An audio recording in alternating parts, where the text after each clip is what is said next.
ಈಗ ಕರ್ನಾಟಕ ಎಕ್ಸ್‌ಪ್ರೆಸ್ ಸುದ್ದಿಗಳನ್ನು ಗಮನಿಸೋಣ. ಕಲಬುರಗಿಯ ಜಗತ್ ಸರ್ಕಲ್ ಅಲ್ಲಿ ವಿಶ್ವ ಹಿಂದೂ ಪರಿಷತ್ ಹಾಗೂ ಬಜರಂಗ ದಳ ಬೃಹತ್ ಪ್ರತಿಭಟನೆ ನಡೆಸಿದೆ. ನಮ್ಮ ನಡೆ ಗೋಮಾತೆಯ ರಕ್ಷಣೆಯ ಕಡೆ ಹೆಸರಲ್ಲಿ ಪ್ರತಿಭಟನೆ ಮಾಡಿವೆ. ಈ ವೇಳೆ ವಿಎಚ್ಪಿ ಕಾರ್ಯಕರ್ತರು ಮುಸ್ಲಿಂ ಏರಿಯಾ ಕಡೆ ತೆರಳಿ ಗೋವುಗಳ ರಕ್ಷಣೆಗಾಗಿ ತೆರಳಿದ್ರು. ಆದರೆ ಮಾರ್ಗ ಮಧ್ಯದಲ್ಲಿ ಹಿಂದೂ ಕಾರ್ಯಕರ್ತರನ್ನ ಪೊಲೀಸರು ತಡೆದರು. ಬಳಿಕ ಹಿಂದೂ ಕಾರ್ಯಕರ್ತರ ಮೇಲೆ ಪೊಲೀಸರು ಲಘು ಲಾಠಿ ಪ್ರಹಾರವನ್ನ ನಡೆಸಿ ಕೆಲವರನ್ನ ವಶಕ್ಕೆ ಪಡೆದರು.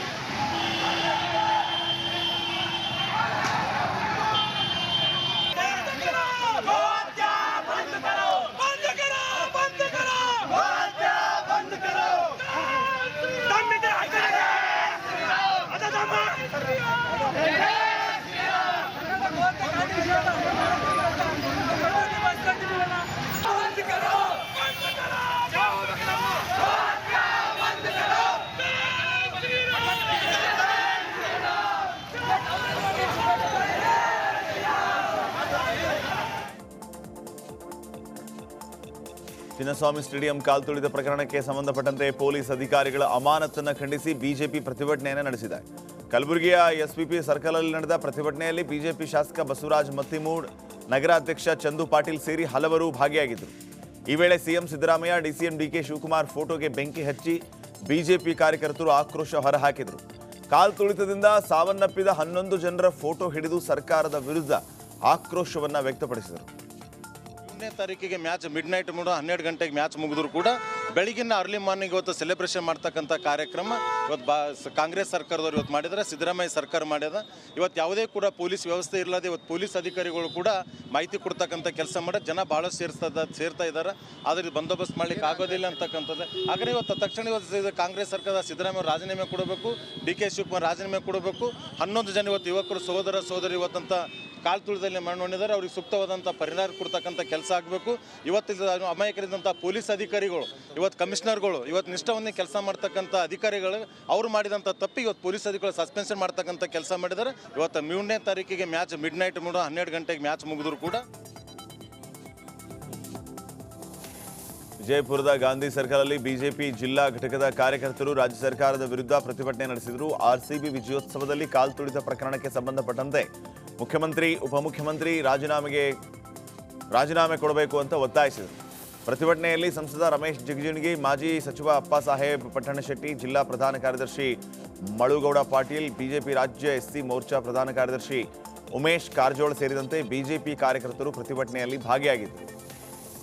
ಮುಖ್ಯಮಂತ್ರಿಗಳು, ಉಪಮುಖ್ಯಮಂತ್ರಿಗಳು, ಗೃಹ ಮಂತ್ರಿಗಳು ತಪ್ಪು ನಿರ್ಧಾರದಿಂದ ಇವತ್ತು ಜನರ ಒಂದು ಸಾವಿಗೆ ಸರ್ಕಾರನೇ ಕಾರಣ ಅನ್ನುವಂಥದ್ದು ಈ ಸಂದರ್ಭದಲ್ಲಿ ಹೇಳಿ ಬಯಸಿದ್ರೆ, ಇವತ್ತೇನು ಅಧಿಕಾರಿಗಳನ್ನ ಸಸ್ಪೆಂಡ್ ಮಾಡಿ ಇವತ್ತು ನಾವು ಏನಾದರೂ ಕ್ರಮ ತಗೊಂಡು ಇವತ್ತು ಜನರಿಗೆ ಹೆಚ್ಚಿಗೆ ತೆಗೆದುಕೊಳ್ಳುವಕ್ಕೆ ಇವತ್ತೊಂದು ಕ್ರಮವನ್ನು ತೆಗೆದುಕೊಂಡ್ರೆ ಇದು ನಾವು ಭಾರತೀಯ ಜನತಾ ಪಕ್ಷ ಖಂಡಿಸ್ತದೆ. ಇದು ಏನೋ ಒಂದು ಗಾದೆ ಮಾತು ಹೇಳಿದಾಗ ನನಗೆ ಕುಣಿಲಾಕ ಬರ್ಲಿಕ್ಕೆ ಹಂಗ ಅಂತಂದ್ರಂತೆ, ಹಂಗೆ ತಮ್ಮ ಒಂದು ವ್ಯವಸ್ಥೆಯನ್ನ ಸರಿಯಾದಂಥ ನಿರ್ಧಾರವನ್ನು ತೆಗೆದುಕೊಳ್ಳಾಗದೇನೆ ಗಡಿಬಿಡಿಯಲ್ಲಿ ತಮ್ಮ ಶೋಕಿಗಾಗಿ, ತಮ್ಮ ಕುಟುಂಬದ ಸದಸ್ಯರ ಫೋಟೋ ತೆಗೆದುಕೊಳ್ಳಕ್ಕಾಗಿ, ತಮ್ಮ ಒಂದು ಏನಾದರೂ ಸರ್ಕಾರ ಏನೋ ವರ್ಚಸ್ ಕುಸಿದ ಹೆಚ್ಚು ಮಾಡ್ಕೊಳ್ಳಿಕ್ಕಾಗಿ ಒಂದೇನೋ ಮಹದಾಯಿಗೆ ಪರಿಸರವಾದಿಗಳ ಅಡ್ಡಿ ಹಿನ್ನೆಲೆ ಮತ್ತೆ ಹೋರಾಟಕ್ಕೆ ರೈತರು ನಿರ್ಧರಿಸಿದ್ದಾರೆ. ಈ ಸಂಬಂಧ ಧಾರವಾಡ, ಬೆಳಗಾವಿ, ಗದಗ ಸೇರಿ ವಿವಿಧ ಜಿಲ್ಲೆಗಳ ಮುಖಂಡರ ಸಭೆ ನಡೆಸಲಾಗಿದೆ. ಜೂನ್ 10ನೇ ತಾರೀಕು ಧಾರವಾಡದಲ್ಲಿ ಮತ್ತೆ ಮಹದಾಯಿ ಹೋರಾಟಕ್ಕೆ ಚಾಲನೆ ನೀಡಲಿದ್ದು ಬೃಹತ್ ಪ್ರತಿಭಟನೆ ನಡೆಸೋದಕ್ಕೆ ನಿರ್ಧರಿಸಲಾಗಿದೆ. ಧಾರವಾಡದ ಕಡಪ ಮೈದಾನದಿಂದ ವಿವಿಧ ಬೀದಿಗಳಲ್ಲಿ ಪ್ರತಿಭಟನಾ ರ್ಯಾಲಿ ನಡೆಸೋದಕ್ಕೆ ರೈತರು ಮುಂದಾಗಿದ್ದಾರೆ. ಈಗ ಸಂಘಟನೆಯವರು ಕರೆಯಕ್ಕೆ ಇನ್ವಿಟೇಷನ್ ಲೆಟರ್ ಕೊಡ್ತಿರಲ್ಲ, ಸಿಟಿ ಲೆವೆಲ್ಗೆ ಸ್ವಲ್ಪ ಜಾಸ್ತಿ ಕಾನ್ಸಂಟ್ರೇಷನ್ ಕೆಲಸ ಮಾಡೋದು ಇಲ್ಲೇ ಆಗ್ಬೇಕ್ರಿ. ಮೇನ್ ಇರೋದನ್ನ ಈಗ ಸ್ಟಾರ್ಟ್ ಮಾಡೋದು ಏನು ಉದ್ದೇಶ ಐತಿ. ಪೊಲೀಸ್ ಅಧಿಕಾರಿಗಳ ಅಮಾನತು ವಿಚಾರಕ್ಕೆ ಸಂಬಂಧಪಟ್ಟಂತೆ ಕಾಂಗ್ರೆಸ್ ಸರ್ಕಾರದ ವಿರುದ್ಧ ಬಿಜೆಪಿ ನಾಯಕರು ರೊಚ್ಚಿಗೆದ್ದಿದ್ದಾರೆ. ಧಾರವಾಡದಲ್ಲಿ ಶಾಸಕ ಅರವಿಂದ್ ಬೆಲ್ಲದ್ ಮಾತನಾಡಿ ಸಿಎಂ ಸಿದ್ದರಾಮಯ್ಯ ಹಾಗೂ ಡಿಸಿಎಂ ಡಿಕೆ ಶಿವಕುಮಾರ್ ವಿರುದ್ಧ ವಾಗ್ದಾಳಿ ನಡೆಸಿದರು.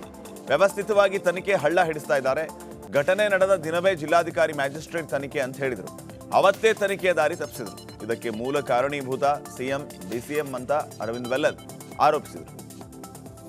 ಮುಖ್ಯಮಂತ್ರಿ ಸಿದ್ದರಾಮಯ್ಯನವರು, ಡಿ.ಕೆ. ಶಿವಕುಮಾರ್ ಅವರು ವ್ಯವಸ್ಥಿತವಾಗಿ ಒಂದೇ ದಿನದಿಂದ ಅವತ್ತು ತುಳಿತ ಆಯಿತು.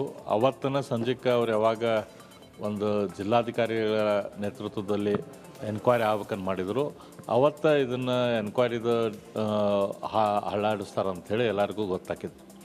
ಯಾಕಂದ್ರೆ ಅದೊಂದು ದಾರಿ ತಪ್ಪಿಸ್ಬೇಕಂತ ಮಾಡಿದ್ದವರು.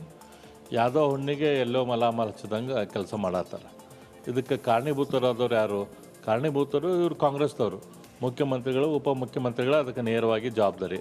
ಅವ್ರು ತಮ್ಮ ಜವಾಬ್ದಾರಿ ತಪ್ಪಿಸ್ಕೊಳಕ್ಕೆ ಬೇರೆಯವ್ರನ್ನ ಮಲ್ಲಿ ಪುಷ್ ಮಾಡತ್ತಿದ್ದಾರೆ.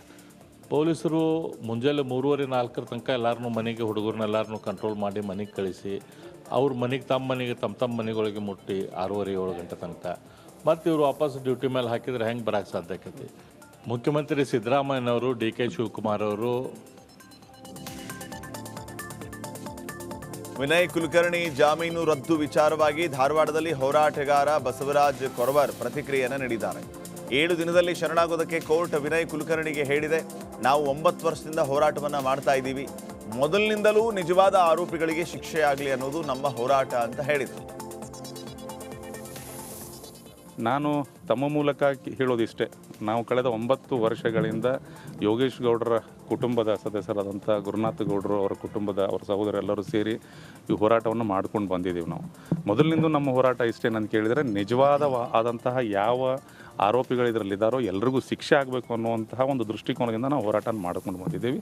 ಧಾರವಾಡದಲ್ಲಿ ಇಂತಹ ಕೇಸ್ಗಳು ಮತ್ತೆ ಆಗಬಾರದು ಅನ್ನುವಂಥದ್ದು ನಮ್ಮ ವಿಚಾರ.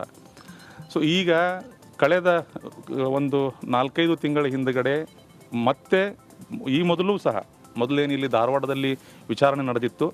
ಆ ವಿಚಾರಣೆಯಲ್ಲಿ ಎಲ್ಲ ಸಾಕ್ಷಿಗಳನ್ನು ಇವರು ಹ್ಯಾಂಡಲ್ ಮಾಡಿದರು. ಸಾಕ್ಷಿಗಳಿಂದ ಬಲವಂತಪೂರ್ವಕವಾಗಿ ರೆಸಾರ್ಟ್ಗಳಲ್ಲಿಟ್ಟು ಅವ್ರ ಕಡೆಯಿಂದ ಸಾಕ್ಷಿ ಹೇಳಿಸಿದ್ರು ಅನ್ನುವಂಥ ವಿಷಯ ಗೊತ್ತಾದ ಮೇಲೆ ನಾವು CBIಗೆ ಈ ಪ್ರಕರಣವನ್ನು ಹಸ್ತಾಂತರಿಸಬೇಕು ಅಂತೇಳಿ ನಾವು ಹೋರಾಟವನ್ನು ಮಾಡಿದ್ವಿ. ಅದು ಈ ಪ್ರಕರಣ CBIಗೆ ಹೋದ ಮೇಲೆ CBIದವರು ಚಾರ್ಜ್ ಶೀಟ್ ಮಾಡಿ ಅದರಲ್ಲಿ ವಿನಯ್ ಕುಲಕರ್ಣಿಯವರನ್ನು ಕೂಡ ಆರೋಪಿಸಿದರು. ಬೆಂಗಳೂರಿನಲ್ಲಿ ನಡೆದ ಕಾಲ್ತುಳಿತ ಪ್ರಕರಣಕ್ಕೆ ಸಂಬಂಧಪಟ್ಟಂತೆ ಗದಗ್ನಲ್ಲೂ ಬಿಜೆಪಿ ನಾಯಕರು ಪ್ರತಿಭಟನೆಯನ್ನು ನಡೆಸಿದ್ದಾರೆ. ಮಾಜಿ ಸಚಿವ ಸಿಸಿ ಪಾಟೀಲ್ ನೇತೃತ್ವದಲ್ಲಿ ನಡೆದ ಪ್ರತಿಭಟನೆಯಲ್ಲಿ ಕಾರ್ಯಕರ್ತರು ಮಾನವ ಸರಪಳಿ ನಿರ್ಮಿಸಿ ರಾಜ್ಯ ಸರ್ಕಾರದ ವಿರುದ್ಧ ಆಕ್ರೋಶ ಹೊರಹಾಕಿದರು. ಸಿಎಂ ಹಾಗೂ ಡಿಸಿಎಂ ಗೃಹ ಸಚಿವರ ಭಾವಚಿತ್ರ ಹಿಡಿದು ಧಿಕ್ಕಾರ ಕೂಗಿ ರಾಜೀನಾಮೆಗೆ ಒತ್ತಾಯಿಸಿದರು. 11 ಜನ ಯುವತಿಯರು ಕಾಲ್ತುಳಿತಕ್ಕೆ ಸಿಕ್ಕೇನು ಪ್ರಾಣವನ್ನು ಕಳ್ಕೊಂಡಿದ್ದಾರೆ. ಅದಕ್ಕೆ ನೇರವಾಗಿ ಈ ರಾಜ್ಯದ ಮುಖ್ಯಮಂತ್ರಿಗಳಾದಂಥ ಸನ್ಮಾನ್ಯ ಸಿದ್ದರಾಮಯ್ಯನವರು, ಈ ರಾಜ್ಯದ ಉಪಮುಖ್ಯಮಂತ್ರಿಗಳಾದಂಥ ಸನ್ಮಾನ್ಯ ಡಿ.ಕೆ. ಶಿವಕುಮಾರ್ ಅವರು, ಈ ರಾಜ್ಯದ ಗೃಹ ಸಚಿವ ಅನ್ನೋದಿಲ್ಲ ಅವ್ರಿಗೆ, ಈ ರಾಜ್ಯದ ಸಚಿವರಾದಂಥ ಪರಮೇಶ್ವರ್ ಅವರು, ಗೃಹ ಸಚಿವರ ಅನ್ನೋಕ್ಕೆ ಹೆಸರು ನನಗೆ ಯಾಕೋ ಮನಸ್ಸು ಒಪ್ಪಲ್ದು. ಈ ಮೂವರು ರಾಜೀನಾಮೆಯನ್ನು ಕೂಡಲೇ ಕೊಡಬೇಕು. ಆಮೇಲೆ ಈಗ ಪೊಲೀಸ್ ಅಧಿಕಾರಿಗಳನ್ನು ಸಸ್ಪೆಂಡ್ ಮಾಡಿದ್ರಿ. ಪೂರ್ವ ಮಾಹಿತಿ ತೊಗೊಂಡಿದ್ದೀರಿ ಇವ್ರು ತಪ್ಪೈತೆ ಅಂತ. ಜನರ ಆಕ್ರೋಶ, ಮಾಧ್ಯಮಗಳ ಆಕ್ರೋಶವನ್ನು ತಪ್ಪಿಸಲಿಕ್ಕೆ ನಾವು ಕ್ರಮ ತಗೊಳಕತ್ತೇವಂತ, ಮತ್ತು ನಿಮ್ಮ ಹೈಕಮಾಂಡಿಂದ ಚೀಮಾರಿ ಆಗಿದ್ದರಿಂದ ಇದು ಬೇಕಿತ್ತ ನಿಮಗೆ ಮಗುವೆ ಅಂತೇಳಿ. RCB ಅಭಿಮಾನಿಗಳ ಸಾವಿಗೆ ಪೊಲೀಸರ ತಲೆದಂಡ ವಿಚಾರವಾಗಿ ಬಾಗಲಕೋಟೆಯಲ್ಲಿ ರಾಜ್ಯಸಭಾ ಸದಸ್ಯ ನಾರಾಯಣ್ ಸಾ ಬಾಂಡ್ಗೆ ಸರ್ಕಾರದ ವಿರುದ್ಧ ಹರಿಹಾಯ್ದಿದ್ದಾರೆ. RCB ಗೆದ್ದ ಸಂಭ್ರಮದಲ್ಲಿ ನಡೆದ ಕಾರ್ಯಕ್ರಮದಲ್ಲಿ 11 ಜನ ಅಮಾಯಕರು ಮೃತಪಟ್ಟಿದ್ದಾರೆ. ಕಾರ್ಯಕ್ರಮಕ್ಕೆ ಪೊಲೀಸರು ಬೇಡ ಅಂತ ಸಲಹೆ ಕೊಟ್ಟಾಗಲೂ ಯಾರ ಒತ್ತಾಯಕ್ಕೆ ಮಾಡಿದರು? ಸರ್ಕಾರ ಮಾಡಿದ ತಪ್ಪಿಗೆ ಅಮಾಯಕ ಪೊಲೀಸರ ಬಲಿಪಶು ಆಗಿದ್ದಾರೆ ಅಂತ ಹೇಳಿ ಕಾಂಗ್ರೆಸ್ ಸರ್ಕಾರದ ವಿರುದ್ಧ ಆಕ್ರೋಶವನ್ನು ಹೊರಹಾಕಿದ್ದಾರೆ. ಉಳಿದಂತ ಐತಿ ಅಂತ ಹೇಳಿ ಅವ್ರನ್ನ ಸಸ್ಪೆಂಡ್ ಮಾಡಿಲ್ಲ. ಉಳಿದಂತ ಹಿರಿಯ ಪೊಲೀಸ್ ಅಧಿಕಾರಿಗಳನ್ನೆಲ್ಲರನ್ನೂ ಸಸ್ಪೆಂಡ್ ಮಾಡಿ ತಮ್ಮ ವೈಫಲ್ಯವನ್ನು ಮುಚ್ಚಿಕೊಳ್ಳೋ ಪ್ರಯತ್ನ ಮಾಡ್ಯಾರ. ಇದು ಯಾರು ಮಾಡಂದ್ರು? ಗೆದ್ದು 1-2 ದಿನ 3 ದಿನ ಆದಮೇಲೆ ಸರಿಯಾದ ತಯಾರಿ ಮಾಡಿಕೊಂಡು ವಿಧಾನಸೌಧಕ್ಕೆ ಕರೆಸೋ ಬದಲಾಗಿ ಆ ಸ್ಟೇಡಿಯಂದಲ್ಲಿನ ಅವರಿಗೆ ಸನ್ಮಾನದ ಕಾರ್ಯಕ್ರಮ ಹಮ್ಮಿಕೊಂಡು ಎಷ್ಟು ಪಾಸ್ ಕೊಡಬೇಕು, ಪೊಲೀಸರಿಗೆ ಮುಂಚಿತವಾಗಿ ಹೇಳಿ ಪೊಲೀಸ್ ರಿಪೋರ್ಟ್ ತಗೊಂಡು ಅದನ್ನೆಲ್ಲ ಮಾಡೋದು ಬಿಟ್ಟು ಏನೋ ಒಂದು ತರಾತುರಿ ಒಳಗೆ ಭಾರಿ ದೊಡ್ಡ ಕ್ರಾಂತಿ, ಇವರೇ ಹೋಗಿ ಕ್ರಿಕೆಟ್ ಆಡಿದವ್ರ ಗತೆ, ಇವರೇ ಹೋಗಿ ಕ್ರಿಕೆಟ್ ಆಡಿ ಗೆದ್ದು ಬಂದವ್ರ ಗತೆ ಅದನ್ನು ಮಾಡಿ 11 ಜನ ಸತ್ತಾರ. ಅಷ್ಟೇ ಅಲ್ಲ, ಸಣ್ಣ ಸಣ್ಣ ಮಕ್ಕಳು ಅವ್ರ ತಂದೆ ತಾಯಿಗಳ ಗತಿ ಏನು? ಆರ್ಸಿಬಿ ವಿಜಯೋತ್ಸವ ವೇಳೆ ಕಾಲ್ ತುಳಿತ ಪ್ರಕರಣದ ಸಂಬಂಧ ಸಂಸದ ಬಸವರಾಜ ಬೊಮ್ಮಾಯಿ ಪ್ರತಿಕ್ರಿಯೆ ನೀಡಿದ್ದಾರೆ. ಹಾವೇರಿಯಲ್ಲಿ ಮಾತನಾಡಿದ ಅವರು, ಈ ಪ್ರಕರಣಕ್ಕೆ ಸರ್ಕಾರವೇ ನೇರ ಹೊಣೆ. ಇದೊಂದು ಬುದ್ಧಿ ಇಲ್ಲದ ಅತ್ಯಂತ ಬೇಜವಾಬ್ದಾರಿ ಸರ್ಕಾರ. ಇಂತಹ ಸರ್ಕಾರ ನೋಡಿರಲಿಲ್ಲ. ಬುದ್ಧಿಗೆಡ ಸರ್ಕಾರ ಇದು. ಇದರ ಹೊಣೆಯನ್ನು ಸರ್ಕಾರವೇ ಹೊರಬೇಕು ಅಂತ ಕಿಡಿಕಾರಿದ್ದಾರೆ. ಕರ್ನಾಟಕದಲ್ಲಿ ಯಾವುದೇ ಘಟನೆ ನಡೆದರೂ ಕೂಡ ಯಾವುದೇ ರೀತಿಯ ವ್ಯವಸ್ಥಿತವಾಗಿ ಮಾಡೋಕ್ಕೆ ಇವ್ರ ಕಡೆ ಸಾಧ್ಯ ಆಗಿಲ್ಲ. ಕೋಮುಗಲಭೆ ಹೆಚ್ಚಾಗಿದೆ, ಡಕಾಯಿತಿ ಹೆಚ್ಚಾಗಿದೆ, ರೇಪ್ ಹೆಚ್ಚಾಗಿದೆ, ಚಿಕ್ಕ ಮಕ್ಕಳ ರೇಪ್ ಹೆಚ್ಚಾಗಿದೆ, ಕಿಡ್ನ್ಯಾಪ್ ಹೆಚ್ಚಾಗಿದ್ದಾವೆ. ಇವತ್ತು ಆಡಳಿತದ ಕಾನೂನು ಸುವ್ಯವಸ್ಥೆ ಮಾಡುವಂಥ ಪೊಲೀಸರ ಭಯನ ಹೊರಟೋಗಿದೆ. ಯಾವ ಪುರುಷಾರ್ಥಕ್ಕೆ ಪಡೆದ್ರು ಸರ್ ಈ ಕಾರ್ಯಕ್ರಮ? ಪಬ್ಲಿಸಿಟಿಗೋಸ್ಕರ ಮಾಡಿಲ್ಲ, ಏನು ಕ್ರೀಡಾಭಿಮಾನ ಅಂತೇಳಿ ಮಾಡಿರಲಿಲ್ಲ ಅಂತ ಅಲ್ಲ. RCB ಗೆದ್ದಿರುವಂಥ ಜನಪ್ರಿಯತೆಯನ್ನು ಅದನ್ನ ಎನ್ಕ್ಯಾಶ್ ಮಾಡೋ ಸಲುವಾಗಿ ಪೈಪೋಟಿಯಲ್ಲಿ ಮಾಡಿದ್ರು. ದುರಂತಕ್ಕೆ ಕಾರಣ. ಸಿದ್ದರಾಮಯ್ಯನವರು ಆರೋಪ ಮಾಡ್ತಾರೆ, BJPಯವರು ರಾಜಕಾರಣ ಮಾಡ್ತಾ ಇದ್ದಾರೆ ಈ ಪ್ರಕರಣದಲ್ಲಿ. ಅಲ್ಲ, ನಾನು ಒಂದು ಮಾತು ಕೇಳ್ತೀನಿ. 11 ಜನ ಸತ್ರು, ವಿರೋಧ ಪಕ್ಷವಾಗಿ ನಾವು ಪ್ರಶ್ನೆಯನ್ನು ಕೇಳದೇ ಇದ್ದರೆ, ವಿಚಾರವನ್ನು ಎದ್ದೇ ಇದ್ದರೆ ಅವ್ರು ನಿರೀಕ್ಷೆ ಮಾಡ್ತಾರಾ? ಬೆಂಗಳೂರಿನಲ್ಲಿ ನಡೆದಂತಹ ಕಾಲ್ ತುಳಿತ ಪ್ರಕರಣ ಖಂಡಿಸಿ ಹುಬ್ಬಳ್ಳಿಯಲ್ಲೂ ರಾಜ್ಯ ಸರ್ಕಾರದ ವಿರುದ್ಧ ಬಿಜೆಪಿ ಪ್ರತಿಭಟನೆಯನ್ನು ನಡೆಸಿದೆ. ಶಾಸಕ ಮಹೇಶ್ ತೆಂಗಿನಕಾಯಿ ನೇತೃತ್ವದಲ್ಲಿ ನಗರದ ಸಂಗೊಳ್ಳಿ ರಾಯಣ್ಣ ವೃತ್ತದಲ್ಲಿ ನಡೆದ ಪ್ರತಿಭಟನೆಯಲ್ಲಿ ಪೊಲೀಸ್ ಅಧಿಕಾರಿಗಳನ್ನು ಅಮಾನತು ಮಾಡಿದ್ದಕ್ಕೆ ಖಂಡನೆ ವ್ಯಕ್ತವಾಗಿದೆ. ಸಿಎಂ, ಡಿಸಿಎಂ, ಗೃಹ ಸಚಿವ ಸೇರಿದಂತೆ ಸರ್ಕಾರದ ವಿರುದ್ಧ ಘೋಷಣೆ ಕೂಗಿ ಆಕ್ರೋಶವನ್ನು ಹೊರಹಾಕಿದ್ದಾರೆ.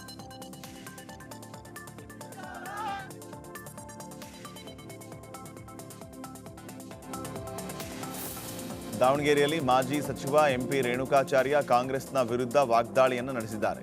ಆರ್ಸಿಬಿ ಈ ಬಾರಿ ಕಪ್ ಗೆಲ್ತಾ ಇದ್ದಂತೆ ರಾಜ್ಯ ಅಷ್ಟೇ ಅಲ್ಲ, ಇಡೀ ದೇಶವೇ ಸಂಭ್ರಮಿಸಿತು. ಈ ಕ್ರೆಡಿಟ್ ಪಡೆದುಕೊಳ್ಳೋದಕ್ಕೆ ಈ ಸರ್ಕಾರ ಮುಂದಾಗಿದೆ. ಜೊತೆಗೆ ಇವರ ಫ್ಯಾಮಿಲಿ ಸದಸ್ಯರ ಫೋಟೋ ಶೂಟ್, ರೀಲ್ಸ್ ಮಾಡಿಸ್ಕೊಳ್ಳೋದಕ್ಕೆ ವಿಧಾನಸೌಧದಲ್ಲಿ ಕಾರ್ಯಕ್ರಮ ಮಾಡಿದ್ರು. ವಿಧಾನಸೌಧದಲ್ಲಿ ಸನ್ಮಾನ ಮಾಡುವಾಗ 4 ಜನ ಸಾವನ್ನಪ್ಪಿದ್ದು ಸಿಎಂಗೆ ಗೊತ್ತಾಗಿದ್ದು ಸುಮ್ಮನಿದ್ದರು ಅಂತ ಎಂಪಿ ರೇಣುಕಾಚಾರ್ಯ ಆರೋಪಿಸಿದ್ದಾರೆ. ಇವರು ಅನುಮತಿ ಯಾರು ಕೊಟ್ಟರು? ಸರ್ಕಾರ, ಮುಖ್ಯಮಂತ್ರಿಗಳು ಅಲ್ಲ. ಒಂದು ನಿಮಿಷ, ಈಗ ಆಯಿತು, ಇವರು ಅದನ್ನು ಅವಕಾಶ ಕೊಡಬಾರ್ದಾಗಿತ್ತಲ್ಲ. ಈಗ ರಕ್ಷಣೆ ಇಲ್ಲ ತಡಿ, ಟ್ವೀಟ್ ಬಗ್ಗೆ ಮಾತಾಡ್ತೀನಿ. ವಿಧಾನಸೌಧದಿಂದ ಬಹಿರಂಗವಾಗಿ ಇದು ಓಪನ್ ಆಗಿ ಮೆರವಣಿಗೆ ಮಾಡಿದರೆ ಜನ ರಸ್ತೆ ಬದಿಗಳು ಎರಡೂ ಸೈಡ್ ನಿಲ್ತಾಯಿದ್ರು, ಬಿಲ್ಡಿಂಗ್ ಮೇಲೆ ಕೂರ್ತಾಯಿದ್ರು. ನೋಡಿ ವಾಪಸ್ ಹೋಗ್ತಿದ್ರು ಜನ. ಆಟಗಾರರನ್ನ ಕಣ್ತುಂಬ ನೋಡ್ಬೇಕಂತ ಜನ ಸೇರಿದರು. ಇವ್ರು ಯಾವಾಗ ಮೆರವಣಿಗೆ ಇಲ್ಲ ಅಂದ ತಕ್ಷಣ ಅಲ್ಲಿ ಗೃಹ ಸಚಿವರು ಅಥವಾ ಪೊಲೀಸ್ ಮಧ್ಯೆ ಇವಲ್ಲ, ಕೆಲವು ಇವರು ವೈಯಕ್ತಿಕ ಇದಕ್ಕೆ ಅಲ್ಲಿ. ಬೆಂಗಳೂರಿನಲ್ಲಿ ನಡೆದಂತಹ ಕಾಲ್ ತುಳಿತ ಪ್ರಕರಣಕ್ಕೆ ಸಂಬಂಧಪಟ್ಟಂತೆ ಮಂಗಳೂರಿನಲ್ಲೂ ಬಿಜೆಪಿ ಪ್ರತಿಭಟನೆ ನಡೆಸಿದೆ. ಶಾಸಕ ವೇದವ್ಯಾಸ್ ಕಾಮತ್ ಮಾತನಾಡಿ, ಮೃತರಾದವರಿಗೆ ಸರ್ಕಾರ ಪರಿಹಾರ ಕೊಡುತ್ತೆ, ಸರಿ, ಆದರೆ ಹೋದ ಜೀವ ವಾಪಸ್ ತರೋದಕ್ಕೆ ಆಗತ್ತಾ? ಸಿಎಂ ಅವರೇ ಕಾರ್ಯಕ್ರಮಕ್ಕೆ ಬರುವಂತೆ ಟ್ವಿಟರ್ನಲ್ಲಿ ಆಮಂತ್ರಣ ನೀಡಿದ್ದಾರೆ. ಆದರೆ 11 ಜನರ ಪ್ರಾಣ ಹೋದ ಬಳಿಕ ಪೊಲೀಸರ ಮೇಲೆ ತಪ್ಪು ಹೊರಿಸಿದ್ದಾರೆ. ಸಿಎಂ ಸಿದ್ದರಾಮಯ್ಯ ರಾಜೀನಾಮೆ ಕೊಡಬೇಕು ಅಂತ ಒತ್ತಾಯಿಸಿದ್ದಾರೆ. ಕಾಂಗ್ರೆಸ್ ಸರ್ಕಾರಕ್ಕೆ, ಕಾಂಗ್ರೆಸ್ ಸರ್ಕಾರಕ್ಕೆ, ಕಾಂಗ್ರೆಸ್ ಸರ್ಕಾರಕ್ಕೆ, ಮುಖ್ಯಮಂತ್ರಿ ಸಿದ್ದರಾಮಯ್ಯನವರಿಗೆ, ಮುಖ್ಯಮಂತ್ರಿ ಸಿದ್ದರಾಮಯ್ಯನವರಿಗೆ, ಉಪಮುಖ್ಯಮಂತ್ರಿ DK ಶಿವಕುಮಾರ್ಗೆ, ಉಪಮುಖ್ಯಮಂತ್ರಿ DK ಶಿವಕುಮಾರ್ಗೆ, ಗೃಹ ಮಂತ್ರಿ ಪರಮೇಶ್ವರ್ಗೆ, ಗೃಹ ಮಂತ್ರಿ ಪರಮೇಶ್ವರ್ಗೆ, ಸರ್ಕಾರಕ್ಕೆ.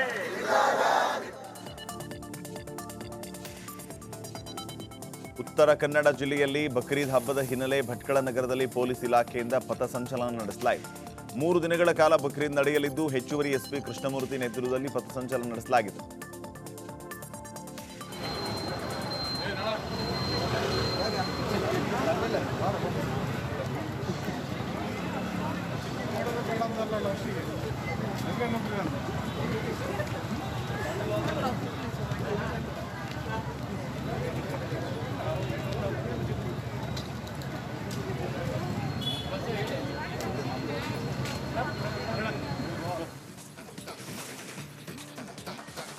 ಚಿನ್ನಸ್ವಾಮಿ ಸ್ಟೇಡಿಯಂನಲ್ಲಿ ನಡೆದಂತಹ ಕಾಲ್ತುಳಿತ ಪ್ರಕರಣ ಸಂಬಂಧ ವಿರಾಟ್ ಕೊಹ್ಲಿ ವಿರುದ್ಧ ದೂರು ದಾಖಲಾಗಿದೆ. ಕಬ್ಬನ್ ಪಾರ್ಕ್ ಪೊಲೀಸ್ ಠಾಣೆಯಲ್ಲಿ HM ವೆಂಕಟೇಶ್ ಅನ್ನೋರು ದೂರನ್ನು ನೀಡಿದ್ದಾರೆ.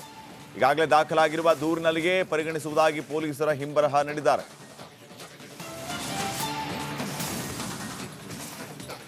ಇವತ್ತು ರಾಜ್ಯಕ್ಕೆ ಕೇಂದ್ರ ಗೃಹ ಸಚಿವ ಅಮಿತ್ ಶಾ ಆಗಮಿಸಲಿದ್ದಾರೆ. ನಾಳೆ BS ಯಡಿಯೂರಪ್ಪ ಅವರ ಮೊಮ್ಮಗನ ಮದುವೆ ಮುಹೂರ್ತಕ್ಕೆ ಭಾಗಿಯಾಗುವುದಕ್ಕೆ ಇವತ್ತು ರಾತ್ರಿ ರಾಜ್ಯಕ್ಕೆ ಅವರು ಆಗಮಿಸಲಿಕ್ಕಿದ್ದಾರೆ. ನಾಳೆ ಬೆಳಗ್ಗೆ ಮದುವೆಯ ಮುಹೂರ್ತದಲ್ಲಿ ಪಾಲ್ಗೊಳ್ಳಲಿಕ್ಕಿದ್ದಾರೆ. ಜೊತೆಗೆ ರಾಜ್ಯ ಬಿಜೆಪಿ ನಾಯಕರನ್ನ ಕರೆದು ಮಾತುಕತೆ ನಡೆಸುವ ಸಾಧ್ಯತೆ ಇದೆ. ಕನ್ನಡ ಭಾಷೆಯ ಬಗ್ಗೆ ನಟ ಕಮಲ್ ಹಾಸನ್ ಹೇಳಿಕೆ ವಿಚಾರವಾಗಿ ಕನಕಪುರ ಗ್ರಾಮಾಂತರ ಪೊಲೀಸ್ ಠಾಣೆಯಲ್ಲಿ ದೂರು ದಾಖಲಾಗಿದೆ. ಶ್ರೀರಾಮ್ ಸೇನೆ ಮುಖಂಡ ನಾಗಾರ್ಜುನ್ ಅನ್ನೋರು ದೂರು ನೀಡಿದ್ದಾರೆ. ಕನ್ನಡಿಗರ ಭಾವನೆಗೆ ಧಕ್ಕೆ ತಂದ ಕಮಲ್ ಹಾಸನ್ ವಿರುದ್ಧ ಕಾನೂನು ಕ್ರಮ ಜರುಗಿಸುವಂತೆ ದೂರಿನಲ್ಲಿ ಕೇಳಿಕೊಂಡಿದ್ದಾರೆ. ನಮ್ಮ ಭಾವನೆಗಳ ಜೊತೆ ಕಮಲ್ ಹಾಸನ್ ಚೆಲ್ಲಾಟ ಆಡಿದ್ದಾರೆ, ಕ್ಷಮೆ ಕೂಡ ಕೇಳದೆ ಉದ್ದಟತನ ಪ್ರದರ್ಶನ ಮಾಡಿದ್ದಾರೆ. ಹಾಗಾಗಿ ಕಮಲ್ ಹಾಸನ್ ವಿರುದ್ಧ FIR ದಾಖಲಿಸಿ ಕಾನೂನು ಕ್ರಮ ಜರುಗಿಸುವಂತೆ ದೂರಲ್ಲಿ ತಿಳಿಸಿದ್ದಾರೆ.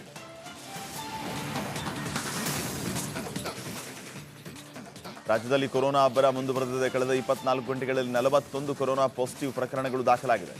ರಾಜ್ಯದಲ್ಲಿ ಒಟ್ಟು 444 ಸಕ್ರಿಯ ಪ್ರಕರಣಗಳಿದ್ದು 48 ರೋಗಿಗಳು ಡಿಸ್ಚಾರ್ಜ್ ಆಗಿದ್ದಾರೆ. 576 ಜನ ಕೊರೋನಾ ಟೆಸ್ಟ್ ಮಾಡಿಸಿದ್ದಾರೆ. ಇಲ್ಲಿಯವರೆಗೆ ಕೊರೋನಾಗೆ 7 ಜನ ಸಾವನ್ನಪ್ಪಿದ್ದಾರೆ.